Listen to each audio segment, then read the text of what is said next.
तो जो प्राइमरी तरंगे होती हैं, जैसे आप कभी रबर बैंड को दबाओ, खींचो, दबाओ, खींचो, तो ये क्या होगा, ये बैक एंड फोर्थ चलती है, खींच रही है, चल रही, खींच रही है। आप स्प्रिंग ले लीजिए पेन का, खींच रही है, ऐसे खींच रही है, दब रही, खींच रही है, दब रही, एनर्जी को रिलीज करी। This is known as sound wave. जैसे कभी आप बस में खड़े हो, आप कोई एक आदमी है बस में खड़ा, आप थोड़ा सा लॉजिकल समझो, तो बस में ऐसे वो खड़ा, सीट नहीं मिली तो ऐसे से आगे पीछे होता रहता है, नोटिस किया होगा। तो वो क्या होता है, कई बार ऐसे आगे, आप उसके आगे खड़े हैं, पीछे खड़े हैं, तो कई बार उसकी कोहनी आपके कान में लग जाती, भाई साहब तो ये आगे पीछे चल रहा है, लेकिन शांत खड़ा है, बैलेंस किया हो अपने आप को। तो कैसे चल रहा हो, ऐसे बैक एंड फोर्थ। अब इसको इमेजिन करके देखो कि ये पी वेव है, प्राइमरी वेव है, सभ्य है, तमीज वाला अभी भी है, ज्यादा परेशानी नहीं करा, कोई ब्रेक व्रेक अचानक से लग गया, थोड़ा सा और आगे चला गया, थोड़ा बहुत सॉरी बोल किनारे जा गया। फिर आ गया एस वेव। एस वेव प्रकाश की तरंगों की तरह चलता है, यानी ये आगे पीछे भी चल रहा है, या मूवमेंट कर रहा है, और ऊपर नीचे भी मूवमेंट कर रहा है, यानी ये दो साइड, इसलिए this is known as transverse wave. ये दो डायरेक्शन में ये मूवमेंट करता हुआ हमें दिखाई पड़ रहा है।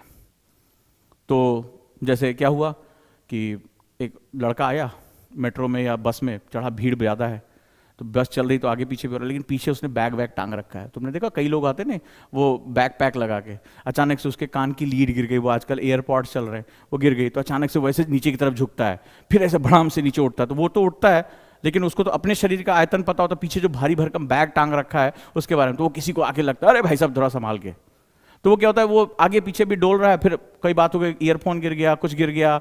तो आपने देखा कुछ एक आध बस में ऐसे टाइप के लोग होते हैं जो बड़े वाचाल टाइप के होते हैं, बड़े ज़्यादा हिलते डुलते रहते हैं, शांत खड़े नहीं रह पाते हैं, कुछ इधर झांक रहे हैं, उधर झांक रहे हैं, मेरा कब आ गया। तो वो क्या होता है, आसपास वालों को बड़ा डिस्टर्ब करते रहते हैं, उसके आसपास वाले लोग कभी सो नहीं सकते। नहीं तो बहुत से लोग जो डेली ट्रैवलर्स होते हैं वो खड़े खड़े भी सो लेते हैं आराम से, उनको ऐसे जो पालने की तरह नींद आ जाती है। तो पी वे वाले बड़े जो है वो प्रैक्टिस वाले होते हैं, पी फॉर प्रैक्टिस, तो बेचारे डेली ट्रैवलिंग कर रहे हैं, 1 घंटा सुबह, 1 घंटा शाम को आराम से, हाँ भैया चलते रहो। तो उनको पता होता है कि कब रुकना है कब नहीं रुकना है। ये एस वेव वाला आया है, ये क्या हो रहा है, आगे पीछे मूवमेंट कर रहा है, धाएं धाएं नीचे बैठ रहा है।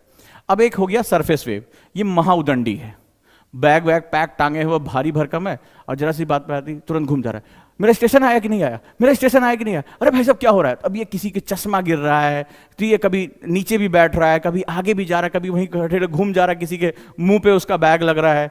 ठीक है, तो आपने देखा होगा कई बार इस तरह के लोग भी बस में या मेट्रो में घुस आते हैं।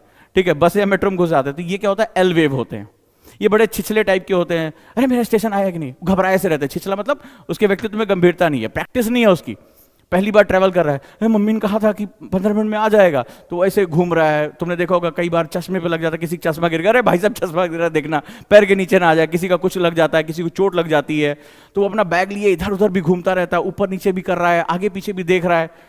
ठीक है, और कई बार क्या होता है, उसका फोन आ गया, तुरंत हाथ छोड़ दिया, उसी समय कंडक्टर ने ब्रेक ले लिया, अब पता चला कि वो जाके सीधे क्या होता है, जंप करता है, 2-3 लोगों के ऊपर जाके गिरता है, चोट लग जाती है, कहीं चटपट की आवाज भी आती, किसी लड़की वड़की के ऊपर गिर गया, तो पता चला पीछे से जो है वो क्या हुआ, जो काइनेटिक एनर्जी उसको ट्रांसफर हो जाती है, चट की आवाज आती है, जो पूरा पूरा बस देखने लगती, कहां से आई है भाई साहब।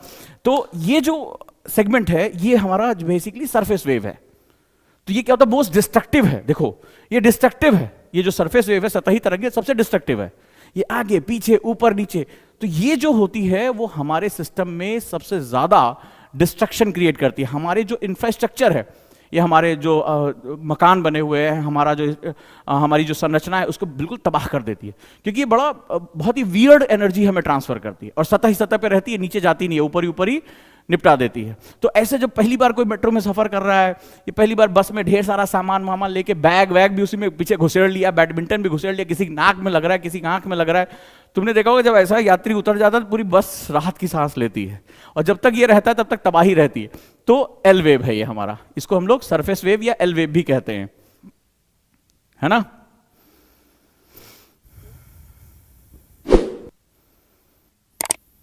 अब समझ में आया।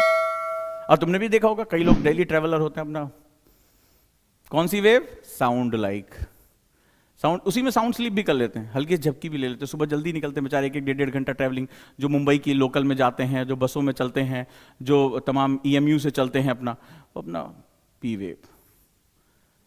भाई साहब अरे मेरा ईयरपॉड गिर गया, मेरा ये गिर गया, मेरा अरे सर वो मेरा कॉपी छूट गई, उसी में पढ़ना भी शुरू कर देते हैं, नोट्स वोट्स भी जल्दी जल्दी पता चला। जैसे बहुत से हमारे वोजांग से मान लो अभी टेस्ट वेस्ट की तैयारी किए बिना, अरे जल्दी जल्दी वोजांग सर कुछ पूछ ना लें, तो कॉपी हाथ से छूट गई, ऊपर नीचे दाएं बाएं कर रहा है, तो ये आगे पीछे गिर रहा है, ऊपर नीचे जा रहा है, दैट इज सेकेंडरी वेव। थोड़ा सा कंपेरेटिवली वो ज्यादा एनर्जी रिलीज कर रहा है। और एल वाला तो है, तो कभी भूलना नहीं है, राइट, भूलना नहीं है कॉन्सेप्ट। इसी तरह से हमें इसको पढ़ना है। तो लाइट वेव्स सेकेंडरी वेव हो गई, और ट्रांसवर्स वेव और जो हमारा अनुदैर्ध्य अनुप्रस्थ तरंगों के बीच का अंतर भूलना नहीं, एग्जाम में इधर से उधर हो जाता है। तो ये वाला अगर दिमाग में रखोगे तो कभी गलती से भी गलती नहीं होगी।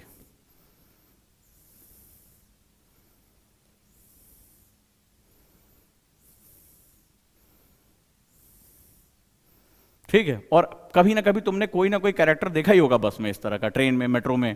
एक बार मैं इसी तरह कैरेक्टर पीछे खड़ा हो गया था, अब उसका मेट्रो आने वाला था, और टाइटैनिक उसको जो देख के पता नहीं लोगों मेट्रो में क्या दिक्कत है, मेरा स्टेशन आने वाला है क्या, वो टाइटैनिक, ओ भाई, मैंने कहा वो भाई टाइटैनिक, तुम्हारा तो नहीं आ रहा लेकिन मेरा आने वाला है।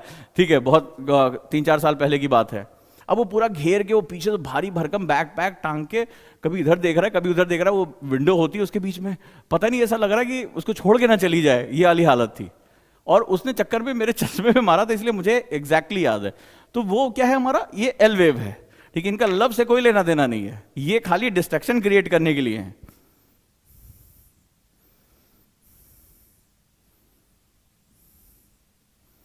ठीक, और इन्हें लोकल टाइटैनिक बनानी होती है। चलो लेट्स मूव ऑन, डन है। अभी इसमें और भी चीजें जुड़ेंगी, लेकिन अभी हम बेसिक आगे चलते हैं हम लोग। नाउ अब हमने क्या देखा, वॉल्केनिज्म, जब डायनेमिज्म क्रिएट हो रहा है, जब कुछ गतिकी हो रही है, ठीक है, तो उसमें क्या हुआ कि दैट इज, जो सडन मूवमेंट्स हुआ, दे क्रिएट लैंडफॉर्म्स। ये इंडोजेनेटिक फोर्सेस, हमने क्या, endogenetic forces they start giving something plus to our crust. कुछ अंदर से मैग्मा निकल कर आया, जमीन टूट फूट गई, ऊपर नीचे हो गई, भ्रंश पड़ गए, कोई ब्लॉक माउंटेन बन गया, कुछ भी बन सकता है। There are lot of things, there are lot of way to create landforms, right. अब क्या हुआ, अब जैसे इंडोजेनेटिक फोर्सेस हुआ, मैंने कहा ना एनर्जी मैटर, अब तीसरा कैरेक्टर घुसेगा, होम्योस्टैसिस। अर्थ ने कहा नहीं, खाता नहीं रखना है।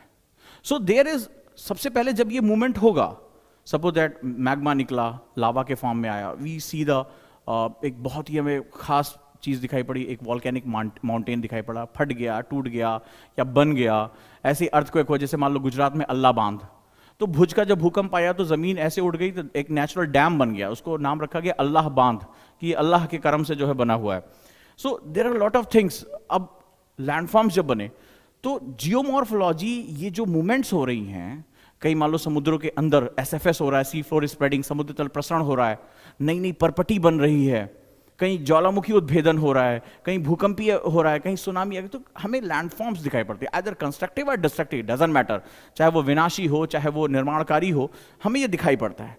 तुरंत एक्सटर्नल फोर्सेस हमारे पास आ जाती है। लेकिन सबसे पहले हम बात करते हैं कि लैंडफॉर्म्स जैसे बना, तुरंत एक सुपर हीरो आएगा, एंड दैट इज, जैसे इंडोजेनेटिक हुआ, बोला कैसे, अब एक्सोजेनेटिक आ जाएगा। अब बाहरी, एक्सो मतलब बाहरी, अब बाहरी तुरंत फोर्स से आ रही, क्योंकि अर्थ को अपना होम्योस्टैसिस मेंटेन करना है। चलिए, तो हेडिंग डालिए। अब इसी के अंदर मैं जोड़ता जा रहा हूं। अब एक ने क्या किया, कॉज क्रिएट। याद है मैंने आपको बताया था, मेरा पूरा पढ़ाने का तरीका क्या, कॉज एंड इफेक्ट। जिसने कॉज एंड इफेक्ट को समझ लिया, वो उसके लिए पूरी जो एनसीईआरटी है, पूरा जो कॉन्सेप्ट है ज्योग्राफी, वो बहुत ही साइंटिफिक हो जाता है। कॉज एंड इफेक्ट मतलब ये कारण है तो ये प्रभाव होगा। तुम्हें पता है कि तुमने आज मम्मी का बनाया हुआ अचार एकदम नया नया, तुमने उसकी शीशी फोड़ दी, ये कॉज है। इफेक्ट, मम्मी ने एक नया नया अचार बनाया, शीशे के मर्तबान में रखा, और तुम वहीं क्रिकेट खेल रहे थे, मम्मी ने 3-4 बार तुम्हें मना किया था कि छत पे क्रिकेट मत खेलो, अचार की शीशी बर्तनी टूट जाएगी, और वो फाइनली टूट गई। ये रहा कॉज। इफेक्ट बताओ, इफेक्ट क्या होगा,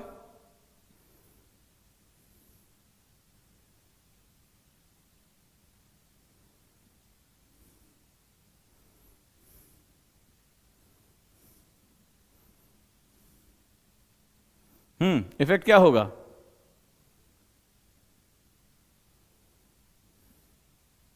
ले चप्पल, ले चप्पल, ले चप्पल। सबने लगा, जवाब कितना सही दिया तुमने। पैरागॉन की चप्पल का शेप कैसा होता है ये पता ही नहीं चलेगा तुम्हें, ये उसमें तुम्हें समझ में आ जाएगा कि शेप ऐसा होता है। एक इंटेंजिबल चीज टेंजिबल हो जाएगी, राइट। हाँ, दे सुताई, दे सुताई, दे सुताई, सबने बताया। तो ये होता है, देखिए मैंने तो आपसे नहीं कहा कि क्या होगा, कॉज एंड इफेक्ट, मतलब हो सकता है डांट पड़ जाए, लेकिन कुछ ना कुछ तो ऐसा होगा जो बहुत आपके फेवर में नहीं है। काइनेटिक एनर्जी ट्रांसफर होगी मम्मी के चप्पलों के माध्यम से, गुड, शाबाश। तो इसी को हम लोग बोलते हैं कॉज एंड इफेक्ट।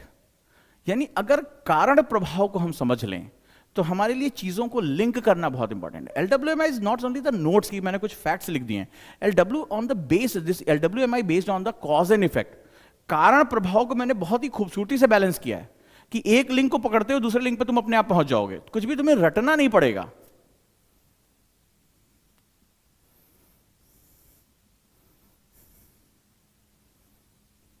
अमृत ने लिखा है कि बेलन से पिटाई, ये पापा के लिए होती बेटा, बच्चों को चप्पलें ही पड़ती हैं, मम्मी बेलन वेस्ट नहीं करती हैं। बेलन अगर तुम्हारे ऊपर इस्तेमाल करेंगी तो पापा के ऊपर फिर क्या इस्तेमाल करेंगी, ठीक है। तो वो जो चप्पलें होती हैं वो बहुत यूजफुल होती हैं, चप्पल, झाड़ू जो उनके हाथ में आ गया, या वो कपड़े धोने वाली जो पहले आती थी कुटाई, अब जब तक वॉशिंग मशीनें नहीं थी, वो बड़ी यूजफुल होती हैं मम्मियों के लिए। चलें आगे देखते हैं। सो लिखो मेजर लैंडफॉर्म्स, लिखो प्रमुख भू आकृतियां। फॉर्म के बारे में बता चुका हूं, फॉर्म जो रूप ले रहा है भौतिक रूप में है, ठीक है, जो हमें धरातल पर दृश्य रूप में, विजुअल फॉर्म में हमें दिखाई पड़ रहा है। इसके बारे में हमारी पहले ही डिस्कशन हो चुकी है। चलें। हाँ, अंशिका ने बताया उसको मुगरी कहते हैं, जैसे थोर का हथौड़ा है वैसे मम्मी के हाथ में मम्मी भी थोर बन जाती हैं। चलो आगे चलें। So here we are going to discuss about the exogenetic forces, बहिर्जात बलों के बारे में हम बात करने जा रहे हैं। बहिर्जात बलों के बारे में बात करने, एक्सो मतलब बाहरी। अब ये जो फोर्स का सोर्स होगा वो इनसाइड द अर्थ नहीं है, ये आउटसाइड द अर्थ है, ये बाहर से हमारा काम करना शुरू होगा।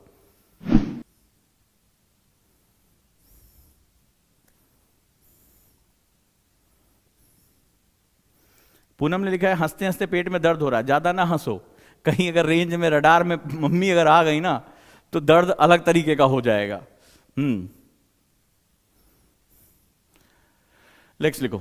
सो हियर अब ये लैंडफॉर्म में जो एक्सोजेनेटिक फोर्सेस हैं, फोर्स जो कॉज इफेक्ट कर रहे हैं, ये जितना भी एक्सोजेनेटिक होता है ये एजेंट्स के थ्रू होता है। जैसे फॉर एग्जांपल मैं ये चाहता हूं कि मेरी पानी की बोतल यहां से हटकर यहां आ जाए, मान लो मेरा एक टास्क है। सो यहां एजेंट कौन है, हाथ है।